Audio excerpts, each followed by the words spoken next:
নমস্কার বন্ধুরা, শুভ সকাল। কেমন আছো সবাই? আশা করি সবাই ভালো আছো। আমিও খুব ভালো আছি। আর আজকে হচ্ছে তোমার রবিবার, আর রবিবার হচ্ছে আজকে পয়লা বৈশাখ, শুভ নববর্ষ। আর এই নববর্ষের দিনে মামনি সকাল সকাল এই তেতো জিনিস খেতে হয়, সেই কারণে এইটা থেতো করে কিসব পাতা থেতো করে দিয়েছিল, আমি খাচ্ছিলাম। তারপরে বাবা দেখছি বাজার থেকে এইসব শাক, কুমড়ো, সজনে ডাঁটা, পটল এইসব নিয়ে এসছে।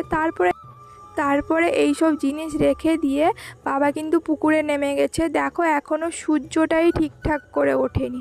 এখন তো তোমার সকাল 7:30 মতো বেজেছে, আর বাবা কিন্তু পুকুরে মাছ ধরতে নেমেই পড়েছে। আর বাবা জিজ্ঞেস করছে, বলছে কী মাছ খাবে। আমি বললাম, বাবা তুমি এত সকালে পুকুরে নেমেছো, দেখেছো সূর্যটা এখনও ওঠেনি? বাবা বলছে, সূর্য ওঠেনি তো কী হয়েছে, সকাল সকাল তো মাছটাই ধরা হয়। বললাম, এখন পুকুরে তো মাছ আসবেই না। বাবা বলছে, যেটাই আসবে সেটাই নিব। আলাম ঠিক আছে। আর জিজ্ঞেস করছিল যে কী মাছ ধরবো। আলাম দেখো। তারপরে বাবা বলছে, আজকে আর এই মাছগুলোই থাক, আর মাছ ধরবো না, আজকে একটু পয়লা বৈশাখে চিকেন নিয়ে আসবো। দিয়ে বাবা আর চিকেন নিয়ে আসতে গেল। আমি ততক্ষণে দেখো শাক যে নিয়ে এসেছিলো, ওই শাকগুলো পুরো সুন্দর করে বেছে ওইগুলো আমি কেটে নিচ্ছিলাম দেখো।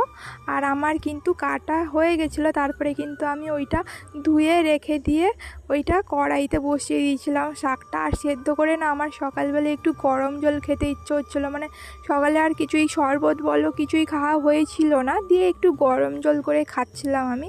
আর সেইটাই খাওয়ার পরে আমি একটু বাগানে লঙ্কা নিতে এসেছিলাম। এই দেখো বাগানে লঙ্কা নিতে এসেছি। আর গাছগুলোতে না প্রচুর পরিমাণে লঙ্কা হয়েছে। সেদিন তো তোমাদেরকে দেখালাম কত লঙ্কা হয়েছিল আমাদের বাগানে।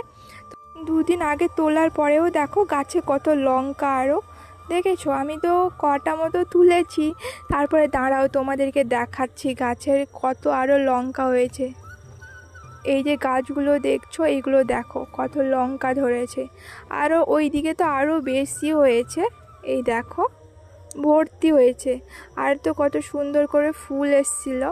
আর নিয়ে আমি বাড়ির দিকে চলে আসছিলাম। চলে আসার সময় না, ওইখানে একটা ছোট্ট একটা বেগুন গাছ হয়েছিল। বেগুন গাছে কত সুন্দর করে ফুল এসছে দেখো, দারুণ লাগছে না দেখতে। আর ফুলগুলো কতগুলো অনেকগুলো এসেছিলো ফুল, অনেক। আর ওইটা রেখে এইদিকে মামনিটা শাক ভাজছিল, লঙ্কাও দিয়ে তারপর শাক ভাজা হয়ে গেছিলো। শাক ভাজার পরে আমরা সবাই কিন্তু খেতে বসে পড়েছিলাম।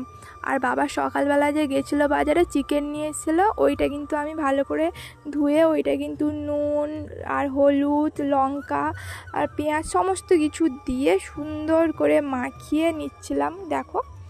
আর ওইটাতে কিন্তু আমি মাখিয়ে কিছুক্ষণ রেখেছিলাম, বেশিক্ষণ ওইটা রাখিনি। আর আমাদের ঘরে না টক দই বা কিছু এক্সট্রা বেশি দিলে না বাবা একটু খেতে চায় না, তো মানে হালকা পাতলা হলে ভালো লাগে। ওই টক দই আরও দিলে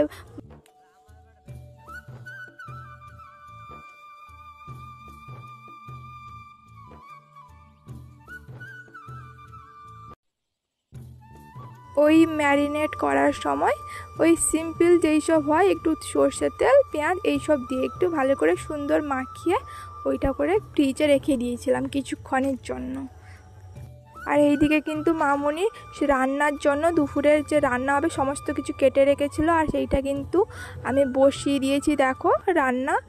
আর আমার কিন্তু প্রথমে কিন্তু আমি আলু আর বড়ি ভেজে নিয়েছিলাম, আর তারপরে কিন্তু দেখো চিকেনটা বসিয়ে দিচ্ছি কড়াইতে। প্রথমে আমি তেলে একটু ওই চিনি ওই সব দিয়ে তারপরে কিন্তু আমি পেঁয়াজ আরও দিয়ে সুন্দর করে নাড়ছিলাম। পেঁয়াজটা কিছুক্ষণ হয়ে আসলে লাল লাল, তারপরে কিন্তু ওই যে রসুনের পেস্টটা ছিল ওই পেস্টটা কিন্তু আমি দিয়ে দিয়েছি, এই দেখো। আর হ্যাঁ, আরেকটা কথা বলছি, তারপরে কিন্তু আমি আদাটা দিয়ে দিলাম। আর হ্যাঁ, তোমরা হয়তো ভাবছো এইটাই যে কড়াইটা, এটাই কিন্তু আবার ভেবো না যে কি কালো কড়াইতে রান্না করছে। এটা আমি আগেও বলেছি, এটা আমাদের লোহার কড়াই। আর এটাতে রান্না করতে আমার খুব ভালো লাগে বলে সেই কারণে আমি এই কড়াইতে আমি বেশিরভাগ রান্নাটা করি। তোমরা কিন্তু অন্য কিছু ভেবে নিও না। আর দেখো মশলাটা হয়ে আসলে আমি জল দিয়ে দিয়েছি মশলা কষার পরে। দেখো সুন্দর করে জল দিয়ে দিয়েছি, আর মশলাটা প্রায় হয়ে এসছে। এবার কিন্তু আমি সুন্দর করে চিকেন যে ছিল চিকেনটা ঢেলে দিয়েছি। আর ঢেলে দেওয়ার পরে এই দেখো, এই আমার মাংস থেকেও তেলটা বেশি ছেড়ে গেছে। তারপর মাংসটা কষা কষা হয়ে যেতে আমি জল দিয়ে দিয়েছি। আর জল দেওয়ার পরে কিছুক্ষণ ফোটানোর পরে আমার চিকেনটাও অলরেডি রেডি হয়ে গেছে দেখো। আর তারপরে কিন্তু আমরা সবাই খেতে বসে পড়েছি, বাবা, মামনি, আমি। বাবা কিন্তু চিকেনটা খেয়ে বলছে দারুণ হয়েছে চিকেনটা। আর সত্যি বলতে চিকেনটা দারুণ হয়েছিল। আর খাওয়া দাওয়া শেষ করে আমরা কিন্তু সবাই স্প্রাইট খাচ্ছিলাম। আর আমি কিন্তু রুমে এসে স্প্রাইটটা খাচ্ছিলাম। আর স্প্রাইটটা খেয়ে কিন্তু আমি বিকালে ওই খাওয়া দাওয়া করে এসে স্প্রাইট খেয়ে ঘুমিয়ে গেছিলাম। আর বিকালের দিকে ওই যে কালকে যে মালাই কুলফিটা করেছিলাম বসিয়েছিলাম ফ্রিজে, ওইটা কিন্তু আমার হয়ে এসছে। এই দেখো, ওইটা কিন্তু আমি বিকালবেলা ঘুম থেকে উঠে ফ্রিজ থেকে বের করে ওইটা দেখছিলাম, আর দারুণ হয়েছিল। আর ওইটা নিয়ে মামুনি, আমি আর বাবা সবাই মিলে বসে খাচ্ছিলাম বিকালের দিকে। আর বাবা বলছে ভালো হয়েছে কিন্তু, সত্যি কথা বলতে। বললাম ঠিক আছে। আর মামুনিও বলছে ভালো হয়েছে। আর সত্যি বলতে দারুণ টেস্ট হয়েছিল। আমি করেছি বলে আমি বলছি না, কিন্তু সত্যিই দারুণ টেস্ট হয়েছিল। আর তোমরা একবার করে খাবে, সত্যি ভালো লাগবে। আর সেইখানে ওই মালাই কুলফিটা বসে খাচ্ছিলাম তিনজন, আর বসে বসে তিনজন কথা বলছিলাম। আর তারপরে ওই দেখো বাবা বলছে এই রকম কিন্তু মাঝে মাঝে করবেই, কিন্তু আমি খাবো। আমি বললাম ঠিক আছে, সব কিছু এনে দিলেই করে দিব।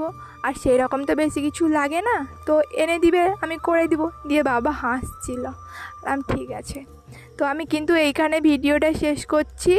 আর দেখা হচ্ছে পরের একটা নতুন ব্লগ ভিডিওর সাথে। ততক্ষণে তোমরা সবাই ভালো থাকো, সুস্থ থাকো। দেখা হচ্ছে পরের একটা ব্লগ ভিডিওর সাথে। টাটা।